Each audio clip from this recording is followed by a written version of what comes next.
I found myself sitting amongst many of the monastics on where Stefan is sitting now, and with this blue thing on, and I commented on it to Ajahn Amaro, and he said, "Yes, you belong to the Smurf Nikaya."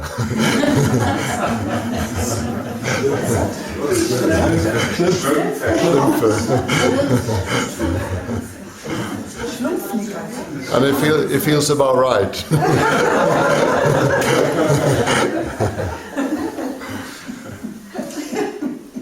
Stefan, perhaps you could wave your hand in 15 minutes, so I have a time check. Yeah.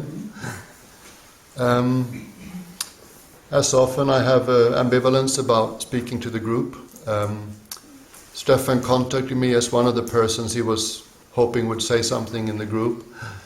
It was in the spring, I think, or last winter, and I had a plan to start a little city thing where I would, guide people in traditional Buddhist themes and practices once a week or once a fortnight.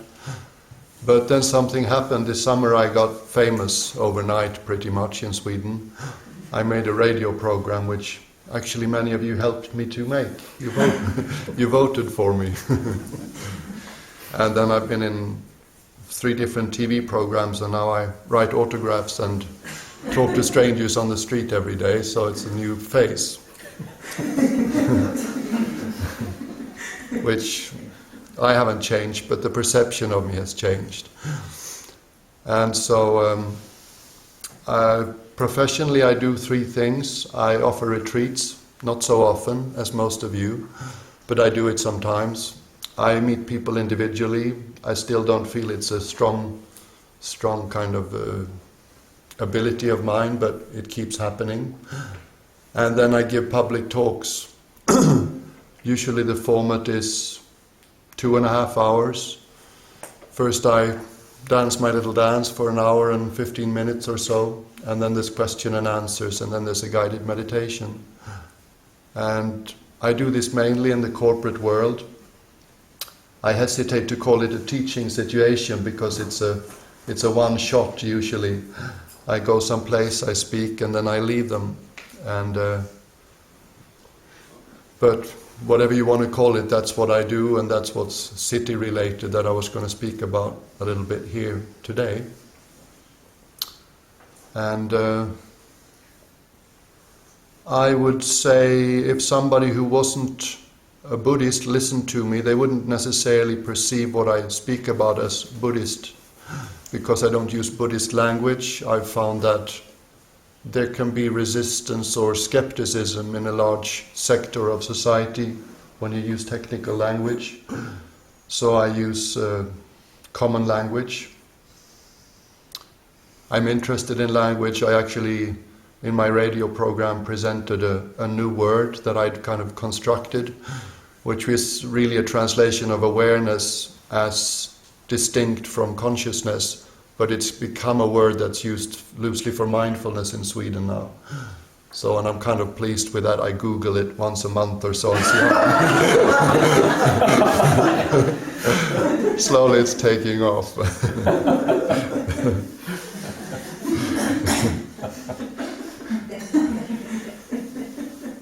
And I'm very aware that almost everything I speak about are things that have become important to me and that I've developed some understanding around from my monk's years. So there's a continuous kind of bowing back to that.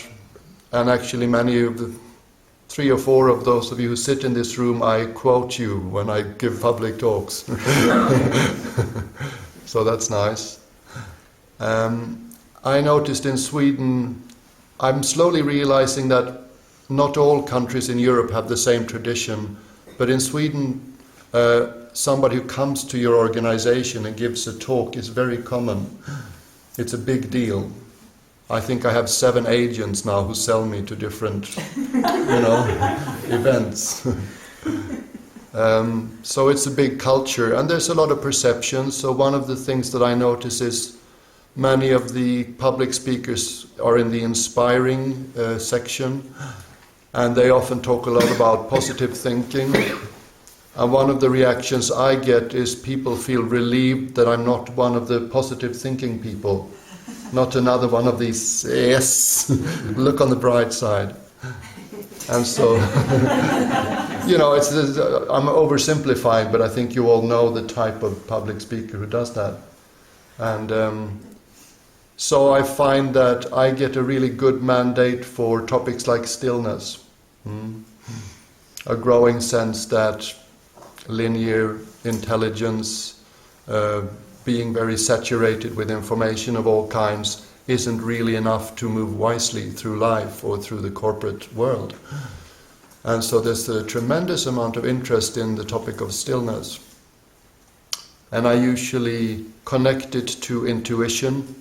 I hesitate to use words like wisdom and insight because they're more specifically Buddhist for me. But I connect stillness to intuition, sometimes to creativity. And a lot of people are very interested in that. Where do I get my best ideas from? When do they tend to come? What conditions support creative thinking? And I actually have started, I always speak about sila and dana just because those are things that are close to my heart, and also I seem to have a certain authority on simple topics like that because of having been a monk for so long. And I usually try to explain a little bit the relationships as well, how generosity and some certain kind of morality actually supports stillness, which supports intuition. So it's like a kind of Dhamma super light, like a lot of milk and sugar with the coffee. And so I feel very happy about how that's received most of the time, because there's a lot of skepticism in society. Who speaks with authority about morality and ethics? Very few. Priests are increasingly questioned or viewed with skepticism. Politicians are not trusted. Philosophers are kind of abstracted from normal people's daily lives a lot of the time. And I notice a tremendous amount of interest. People are so hungry for simple topics like ethics, stillness, generosity. I use a lot of storytelling. It's very clear to me that most people's minds work in such a way that they switch off with too much abstraction. So I use stories like kind of stories you're all familiar with from many wisdom traditions. One topic which I notice I can never speak about in a very useful way in my talk is the topic of non-self. People's eyes just glaze over.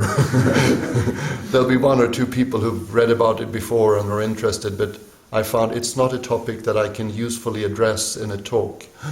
But I almost always address it in the guided meditation, because then people can actually, go through that process themselves, turn the attention towards the assumed self.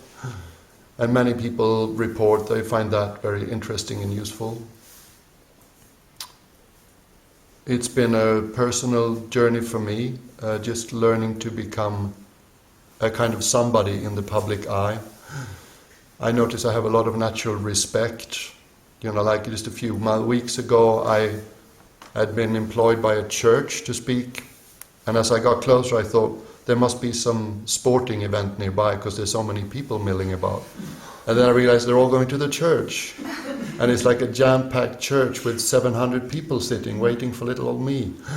And, people get turned away because it's full. People sit where the choir usually is. And and that's not about me. That's about a contemporary hunger for a relevant spirituality. Yeah, there's a lot of hunger out there. And it's a very nice epoch in Swedish culture anyway, because there's a growing insight amongst many people that something's not working the way the culture is functioning. You get in Sweden the divide between rich and poor is growing very quickly, and there's a tremendous number of burnout. What do you call that in English? Yeah, burnout syndrome. Yeah. So it's actually a very kind of opportune time to bring in themes like the ones you speak about or I speak about when you teach. I've had to deal with money. It's been new for me after 17 years of being a monk. So I can notice like a lot of the integrity that I can muster in my present situation is totally thanks to having been a monk. Like the projections from women that I find attractive who get starry-eyed after an evening listening to me. It's like I've developed such a natural sense of, I understand the nature of projection, and I have a good moral compass. And so I don't get into trouble over that, or haven't yet anyway. I've been so used to not being paid for whatever teaching I did as a monk, so most of the time I just say yes to whatever they suggest. So which means that at one occasion I may teach at my old gymnasium, my old high school, and I get 80 Swiss francs for spending 2 hours with a classroom of youngsters. And then a few weeks later, I haven't mentioned that, but one of the reasons that I am invited in the corporate world, I think, is because I had an MBA. I had that background. I had a business administration degree, and I worked in that field for 3 years before I became a monk. And so now my old friends from my business school, they're kind of decision makers in corporations. So one of them invited me to speak for 80 international private equity investors. I was the after dinner entertainment. And I did the same thing. I said, pay what you feel is reasonable. And they paid me 8,000 Swiss francs for a 40-minute talk.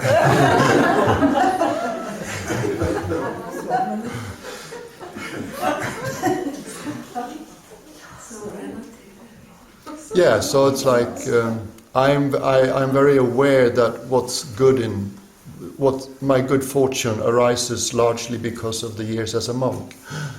Yeah, and that feels good to acknowledge that in this setting. I notice just like culture things, like in Sweden presently, public speakers are supposed to be very dynamic. You should stand up. You should move around. You should have lots of audio visuals, like a screen behind you where things happen. And you should sell books.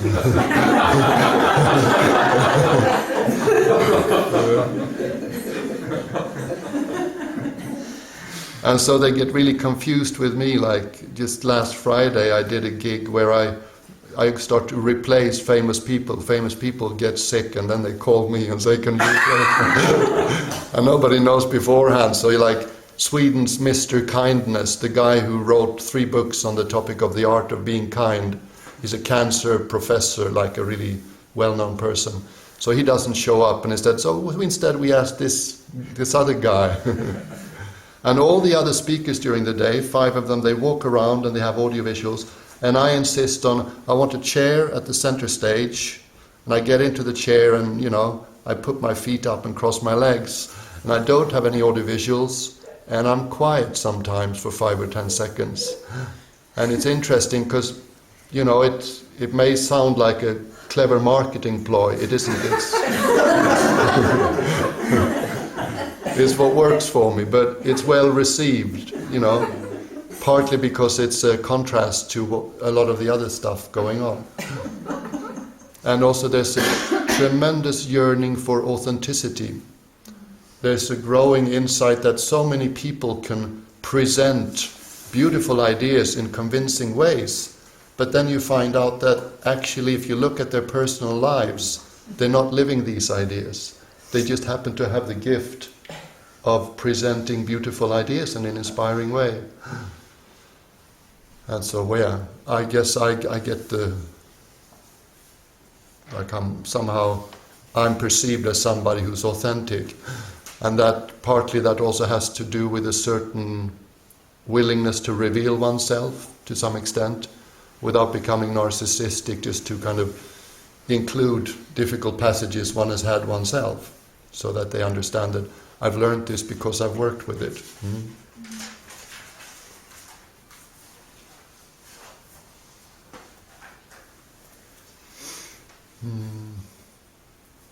I noticed when I prepared for this, my mind doesn't work in a issue. I thought I should have intelligent issues, problematization of my present professional situation.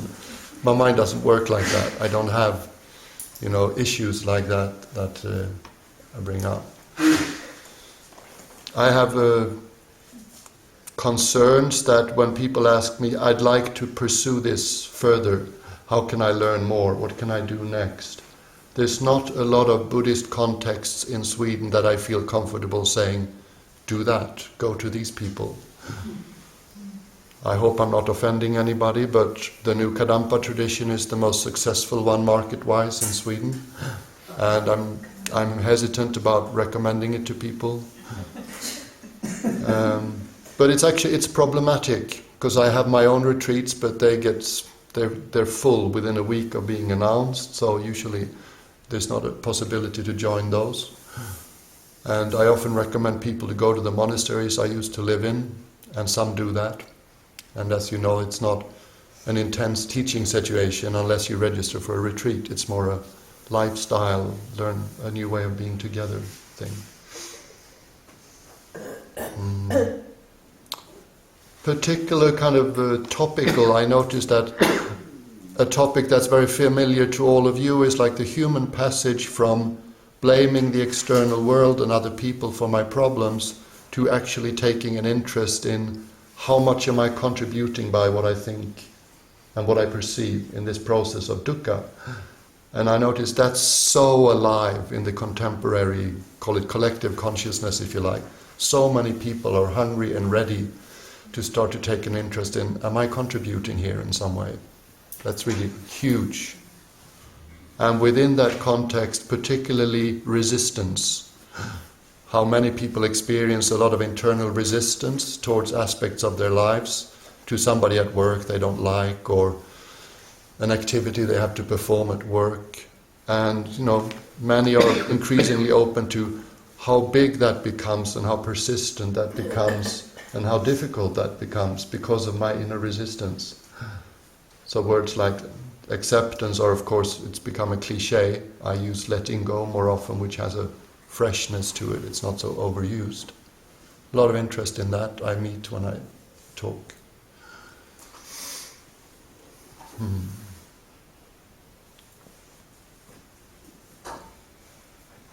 I noticed another topic is when I got back from Sweden 4 years ago after 16 years as a monk, I was just blown away by the focus on control. Everybody talked about control on many levels. Financial control, family control, professional control, ecological control, economic control, political control, on it goes. And so the whole topic of trust, it's difficult to formulate, but there's most people have some weird sense of faith, trust, something that I can't quite put words on that seems to be having an influence in my life. I'm not living in an exclusively hostile, meaningless, stochastic universe. Yeah. And so that's a topic which I find people like yourselves with a clear religious background, I think we all have a mandate there to speak about trusting in something that's not myself or institutions or perhaps even tangible. I find that people are very interested in that. How to phrase that, couch that in language is up to all of us. I notice almost like an aversion to religion. I noticed a lot of the contemporary expressions of spirituality are not religious. They choose non-religious forms. I can understand that. I'm quite keen on some of it myself. Teachers like Adyashanti, John Sherman, Eckhart Tolle, they've been important to myself. But I also noticed that people love the examples. As many of you knew, part of the job is to be a bit entertaining when you give public talks. So it's very thankful, I find, to use examples from my own life as a forest monk, because it's like, okay, he did that, he was there when it happened. It makes people listen.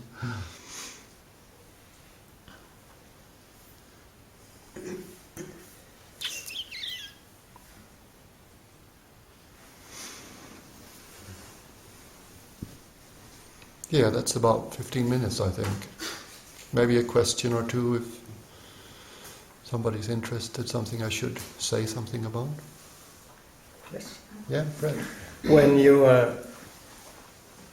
speak to them about ethics, sila, how do you do that? I mean, there's also the sense that, you know, here comes with another religious kind of part. It seems kind of not so easy.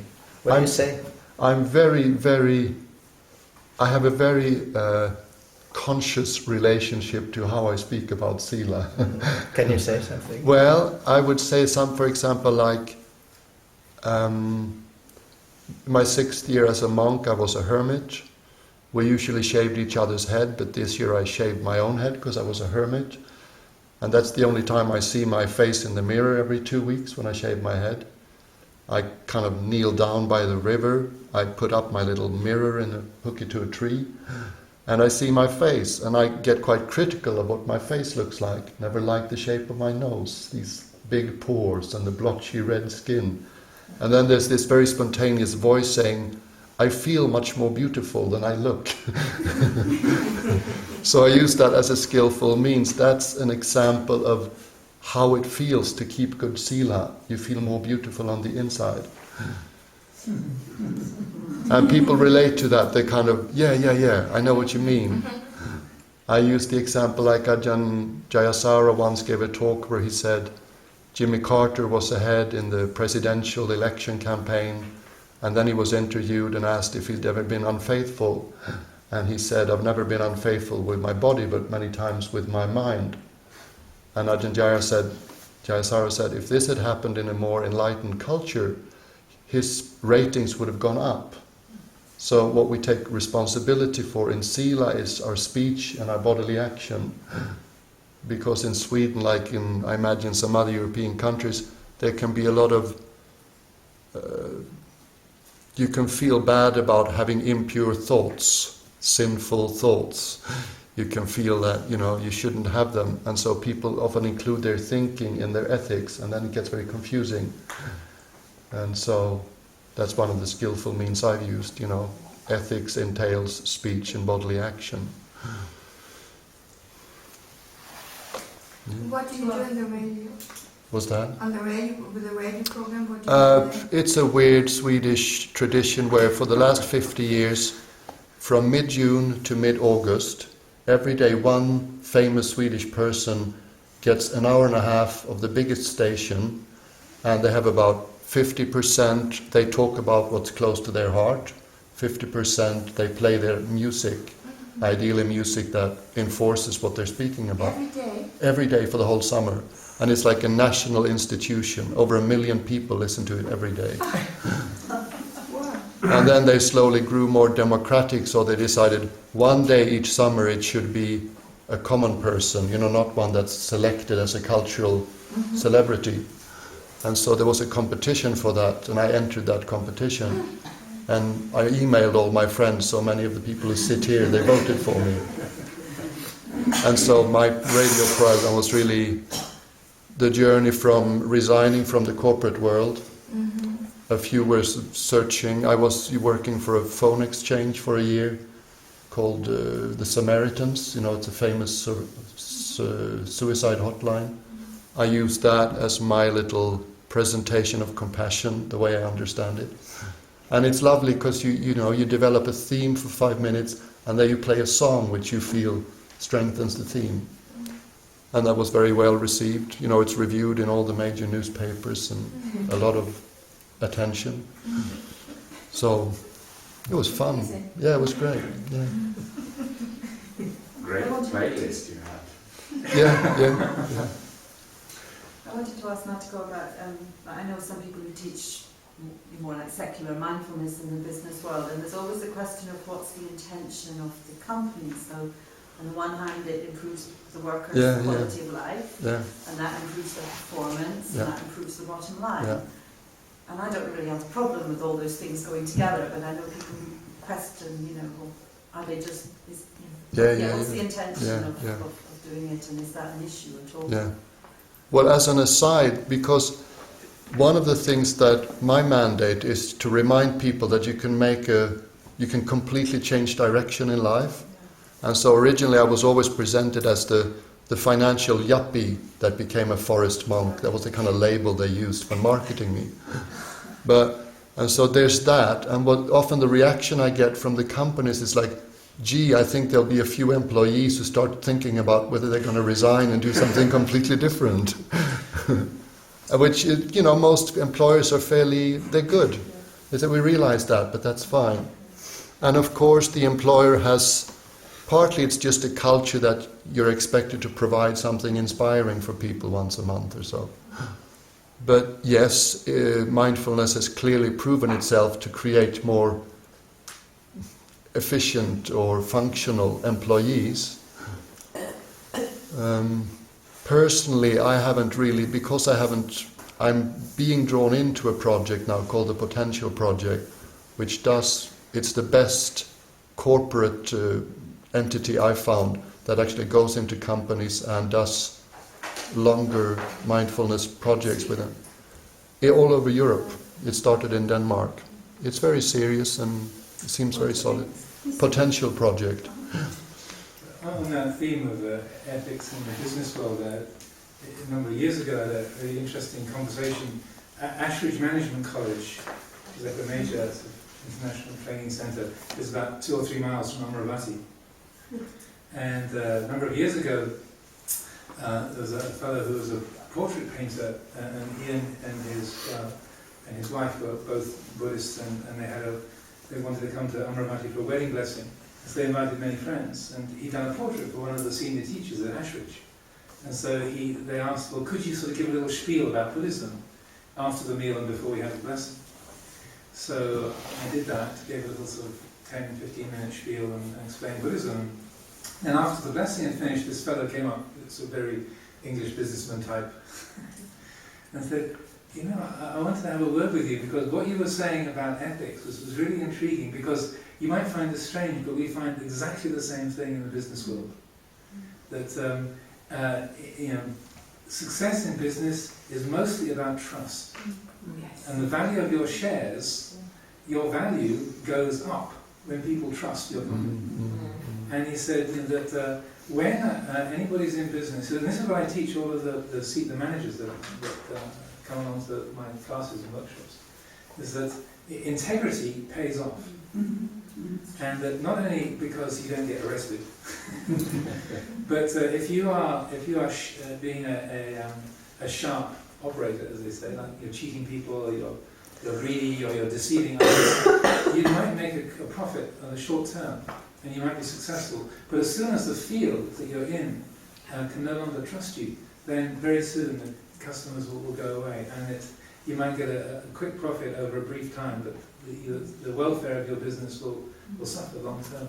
And so that what you were saying about ethics and the quality of being honest and trustworthy in the business world, so this is, even though we might not have a reputation for that, that's actually what is the most significant quality in terms of performing well in the business realm.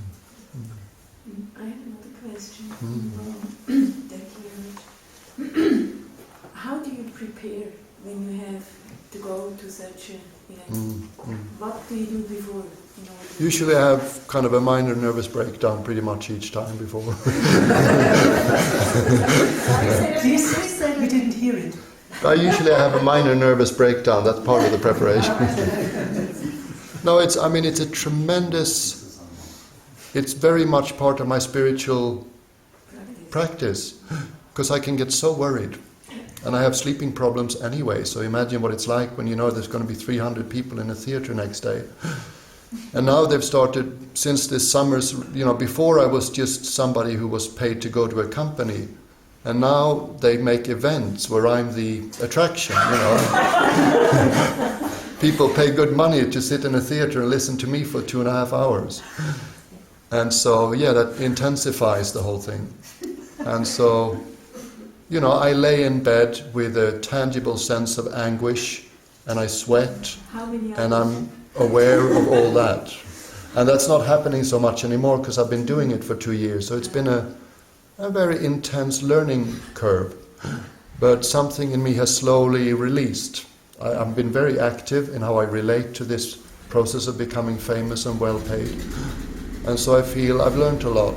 And partly it's also because of my tradition, that the tradition I come from, the Thai forest tradition, encouraged speaking from your own experience. And many of my teachers didn't prepare very much. So there's an obvious structure of my personal journey from giving up business life to becoming a monk and what that was like. So I have a framework. And then I have certain passages in my life that I've come to associate with certain qualities like compassion or generosity.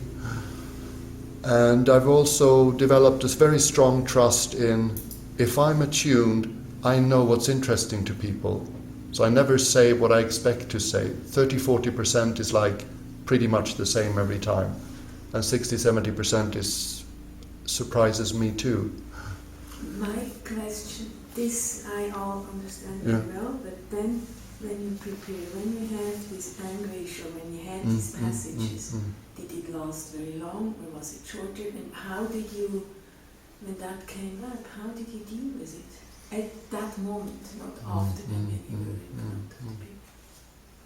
Well, it's like we all deal with suffering, isn't it? There's a varying level of ability to be present with it and not create resistance through the thinking or perceptual process. And yes, sometimes I was more and sometimes less successful with that. It's not a done deal. But just like yourself, I've been around the block, I've heard a lot, I listen to a lot, I read a lot. And so I do have tools. Okay. But I also felt completely inadequate and like a failure a lot of the time. But actually what I noticed is being fairly transparent, even in the public situation, it creates the effect that everybody else becomes more authentic. So, admitting to the fact of being nervous or, I take 10-15 seconds, like Stefan said the other day when I'm at Ernst & Young headquarters and 100 dark suits and me. Something actually happens in the room where somebody's being honest and perhaps not impressive immediately, but you can see that they're struggling. So I found that's a quality that actually is very welcome, to reveal yourself to some extent. And also I think we all have to find our voices. I'm easily impressed. I'm very impressed by intelligence, so intelligent people, I get fascinated, I want to listen to them, and I wish I was like them, but I'm not. And then slowly I realized, well, the only time I'm well received is when I'm being me. I can be a poor version of anybody else, but I'm, a master of the universe in being me. And people have long antennas, they know that when we're doing that. So it's... Maybe to follow up on that, when I saw this TV program in September or something. October. And I thought, being the aversive type, it's a bit difficult anyway, but then I thought, I felt this, the journalist who was interviewing you, I felt I would really have a hard time sitting there and finding adequate answers. Not so somehow it seems so TV-ish. Do you have a strategy? I think maybe also my thought was I'd be afraid of adapting to what the small talking away those 4.8 minutes or whatever, and to stay yourself in the midst of what I imagine to be hordes of technicians and whatever, and then this woman interviewing who doesn't really, in my view, seem to relate to what your message is. Yeah. Well, it's not like I know what I'm doing. I'm just decided that I'm going to say yes as long as intuition doesn't whisper no. And so, to me, the kind of intelligence or wisdom I'm now interested in, it's fresh, it's in the moment.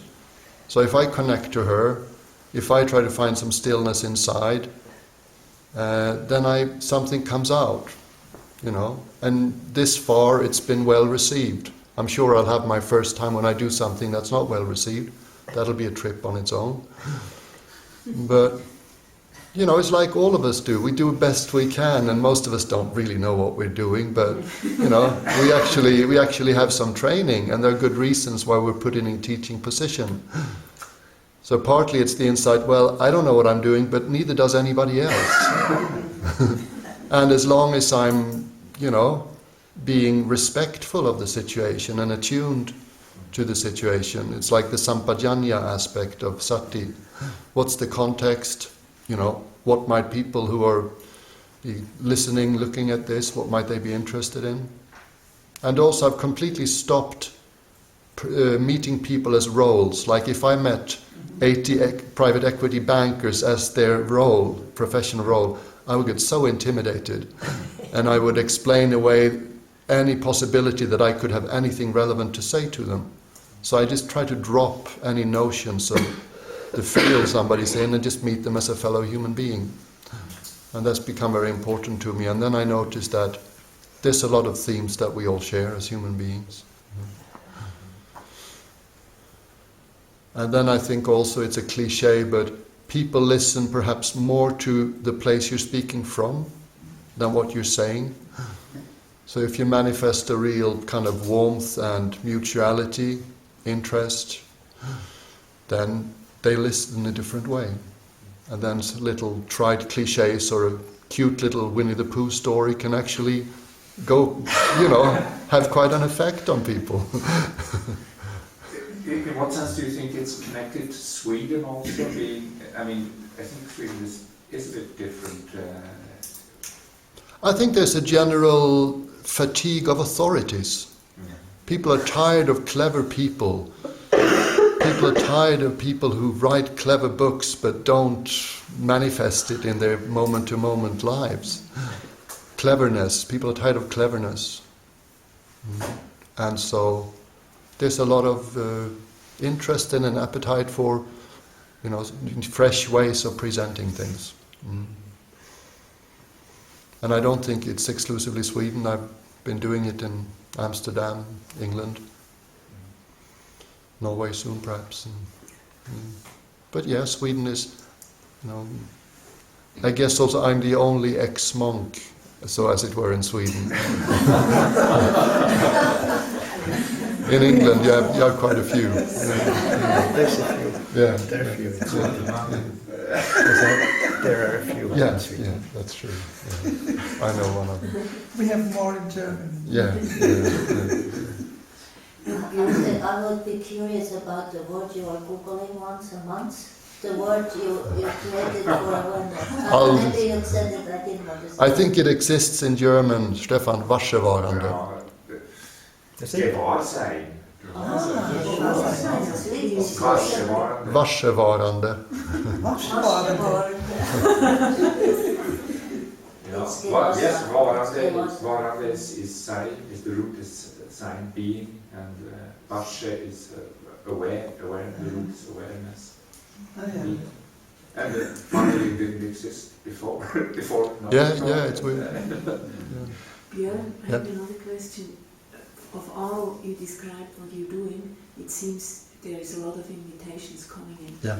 Can you accept all of them? No. Or if not, how do you discern just by momentary intuition on the spot, or what do you have some sort of a compass or a guideline which you discern? I guess like most of us, you know, you get a feeling for the context. Do I think I have something to offer? A feeling I get from the person on the phone or on the email, whatever. Okay. Often people want to kind of enlist me and make me their mascot. You know, like there are many Buddhist groups in Sweden who want to make me their representative, and I'm not at present comfortable being any particular Buddhist group's representative. So I'm cautious of that.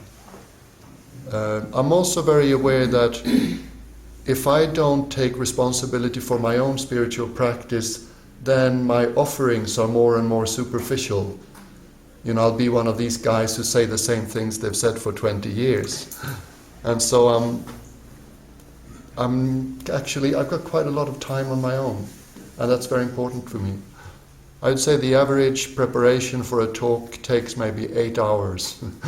It's quite a lot I kind of do just to make sure I'm in the right spot to go and talk. And I have that time, and I'm grateful for that, because it means that the pressures of my professional life force me to internally move in Dhamma terms, yeah?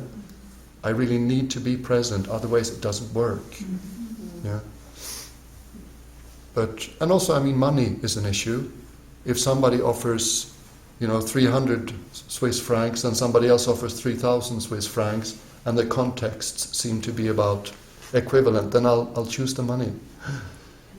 And in Sweden you pay a lot of taxes, so it sounds like a lot of money, but 60% of what I make goes to taxes. And also I've discovered the use of money. It's like I can be generous now with money, with the people close to me. And I feel really good. Really, really good. So I was very worried about money when I got back. It frightened me. I was just blown away by how important it was in society. Can I ask, is there any interest either from your side or companies to develop some more ongoing training program in any? Like maybe that's where the potential project comes in. Yeah, that's what they do. Yeah. So would you want to be doing more of that at some point? Well, I have reservations because it's very formulaic. Yeah, you have to do it. It's a very set piece. You come 3 times a week, 2 hours a week, and do this first month. Next month this. It's like, it's not really, it cramps my style. Yeah. But I think also it's like no other comparisons, but some people are very good at guiding others, over an extended period of time. My gift seems to be more an initial spark of interest in themes that many of them are Buddhist, but not all. So I'm trying to just stay with my gift more. And I like it, it's fun, I enjoy it, and that's very important to me. Yeah. And I'm really incredibly pleased that I'm starting to be able to do it without so much anguish before. But it's certainly been my teacher. Do you notice a difference in response between saying, in terms of categories of institutions, organizations, companies, or just is it dependent on whoever's there right now? I mean, talking to the Red Cross or talking to a private equity company? The most difficult groups are management teams. Management teams, yeah. So like a group of 5 or 10 people, because they have so complicated relationships with each other and so many positions to defend and karma with each other, so it's not easy for them to lower their guard. And small groups. Small groups, yeah. And that's really the only context where I avoid doing a guided meditation, because there's just not enough safety in the room for it. And then you have the other is like a corporate environment, but like all the employees are invited. So recently I did the Swedish tax authorities, 150 people. And the dialogue after the talk is so lively so that I start to doubt whether we should do the guided meditation. So I ask them, we only got half an hour now, do you want to do it? Yes. It's like 150 tax authority employees. It's really surprising. And then there's, of course, the new development. They sell tickets, people pay good money, come and listen to me. That's a very thankful group to speak to because they want to be there. They've chosen to be there. I find young people especially rewarding. Last week I gave a talk at the business, the MBA section of my hometown university. We had 200 youngsters come to listen. They're very interested, and a lot of my old preconceived ideas fall away. Like, for example, there'd be one guy in the middle of the group, and he had like all the externals of a businessman. He had a bow tie and a dark suit and that kind of hairdo that businessmen have. And then he comes up afterwards and he says, "It's really interesting, the way you guided meditation was quite different from the way I do it every morning." Old notions of divisions of the culture in different social groups, it's very unpredictable who's interested now. And it seems like a lot of young people, they just have a lot less dualistic mindset. They just tend to move through life in less dualistic ways. And with the internet, all my guided meditations, all my talks, I just put it out for free on the internet. Many people have told me you should make meditation DVDs and sell them, but that doesn't feel right. So, and that's, I meet people who've been listening to my guided meditations every morning for a lot of months, which is very weird to me, because but I think that's something that, some of you might just consider. If you're feeling reluctant, there's a new generation out there and they get all their information from the internet. If you make it available, people who have that affinity, they'll find it. Yeah. And could you do a guided meditation with us here? No. No. I can find it on the internet. Spotify. Go to Spotify. You also have some in English? Yeah. So I've been an hour, seems like a long time. Yeah. Yeah. Thank you. It doesn't seem like a long time, but I think also we should maybe have a break now before Sylvia's talk. Thank you. Yeah, thank you very much. Thank you. And suggest we start here again at 20 past 10, good quarter of an hour. Very inspiring. Oh, thank you. Hearing that from you makes a difference.